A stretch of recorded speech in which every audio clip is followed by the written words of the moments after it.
What's up, guys? Welcome back to the Emanuel-C channel. Thanks for tuning in.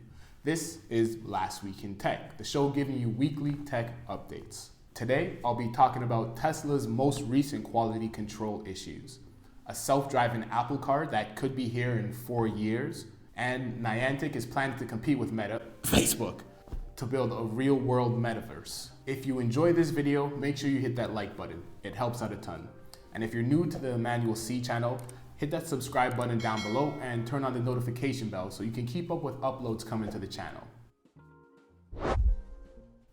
We're going to start today with Tesla's most recent quality control issues. Some recent Tesla customers have reported that their new Model 3s and Model Ys have been missing USB charging ports. Tesla has reportedly been telling customers that the global chip shortage is the reason for the lack in ports. The issue seems to have started around November 11th, and only Model 3s and Model Ys are affected.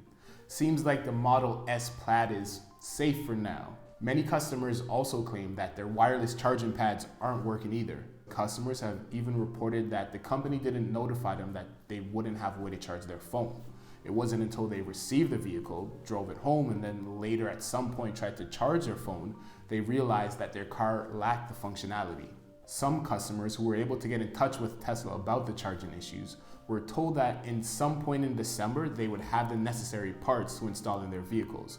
At this point, they could book a service appointment and the missing parts would be installed free of charge. But that isn't a guarantee that the missing ports and charging pads will be in December. It isn't even a guarantee that they'll be installed at some point this year. Now, Tesla isn't the only car manufacturer to be affected by the global chip shortage. Car companies like the likes of BMW, Chrysler, Ford have all had to remove different functions and features from their upcoming vehicle because of the global chip shortage. The only difference is that when they decided to remove things or not install parts, they notified the customers and the public at large about it. They didn't leave their customers to find out about the missing functions on a Reddit forum or a YouTube video. Next up on the episode, sticking with the topic of electric cars, we'll be talking about a self-driving Apple car that could come out in 2025. Bloomberg's Mark Gurman has reported that Apple has completed much of the core work on the processor meant to power their upcoming self-driving vehicles. This huge step comes as Apple is apparently accelerating the car's timeline, bumping it up to a 2025 release date. The company is apparently getting ready to put this new processor through its real-world paces in its fleet of test vehicles in California. The internal name for this electric vehicle is Project Titan. And since its inception in 2014, they've explored a few different paths as to what type of vehicle they wanted to create it. One path led to a more standard vehicle focused around acceleration, handling, general drivability. The other path was a fully autonomous vehicle with no need for a steering wheel or human intervention. If these recent reports are true, it seems they've decided on the second path. Apple plans to create a vehicle with no steering wheel at all.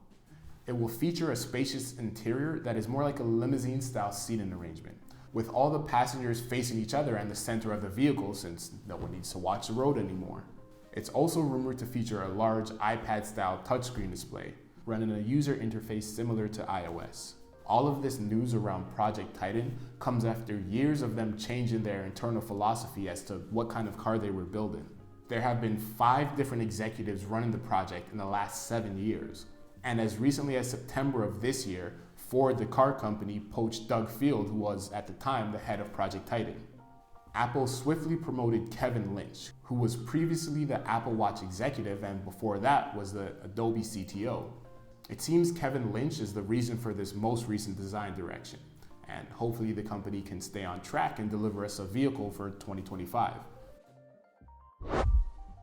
And finally, we're going to be talking about Niantic looking to compete with Meta, Facebook, and build a real-world metaverse. Niantic Labs was originally created as an internal startup in Google back in 2010. They later branched out as their own independent company in 2015. If their name sounds familiar to you, it's because they're responsible for the global sensation Pokemon Go, which they launched in 2016. The cultural phenomenon has generated more than $6 billion in revenue since its launch in 2016. In 2020, it generated over $1 billion in revenue, and it's already on track to outpace that number for this year. Niantic's core product and core game overlays digital animations on top of the real world using software and smartphones. This year, they announced they're building their own reference design for their own AR glasses, and they recently unveiled their Lightship AR developer kit, which will help developers build experiences using the same building blocks Niantic uses to build Pokemon Go. Niantic also recently received a $300 million investment at a valuation of $9 billion from Co2.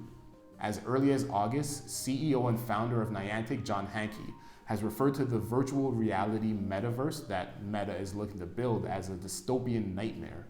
Unlike Meta/Facebook, Niantic wants to develop tech that will bring people closer together and will improve our experience with the real world around us. In a recent blog post, John Hanke stated, "We believe we can use technology to lean into the reality of augmented reality, encouraging everyone, ourselves included, to stand up, walk outside, and connect with people and the world around us. This is what we humans are born to do, the result of 2 million years of human evolution, and as a result, those are the things that make us happiest. Technology should be used to make those core human experiences better, not replace them." And that's it for this episode. If you're interested in a more in-depth conversation about today's topics, make sure you click the link down below to check out a recent podcast I did covering today's stories. If you enjoyed this video, make sure you hit that like button. It helps out a ton. And leave a comment for any of the stories you were interested in today. Would you be interested in driving a Tesla with no way to charge your phone, or would that be too much of a deal breaker for you? Do you think Apple can pull off a self-driving car by 2025? The fully autonomous vehicle is a holy grail for car manufacturers that no one else has been able to pull off yet. And which version of the metaverse do you prefer? Do you prefer Meta's Facebook virtual reality version, or do you much prefer Niantic's augmented reality idea? Thank you so much for watching. I'm Emanuel-C, and I'll see you in the next video. Until next time, take it easy. Peace.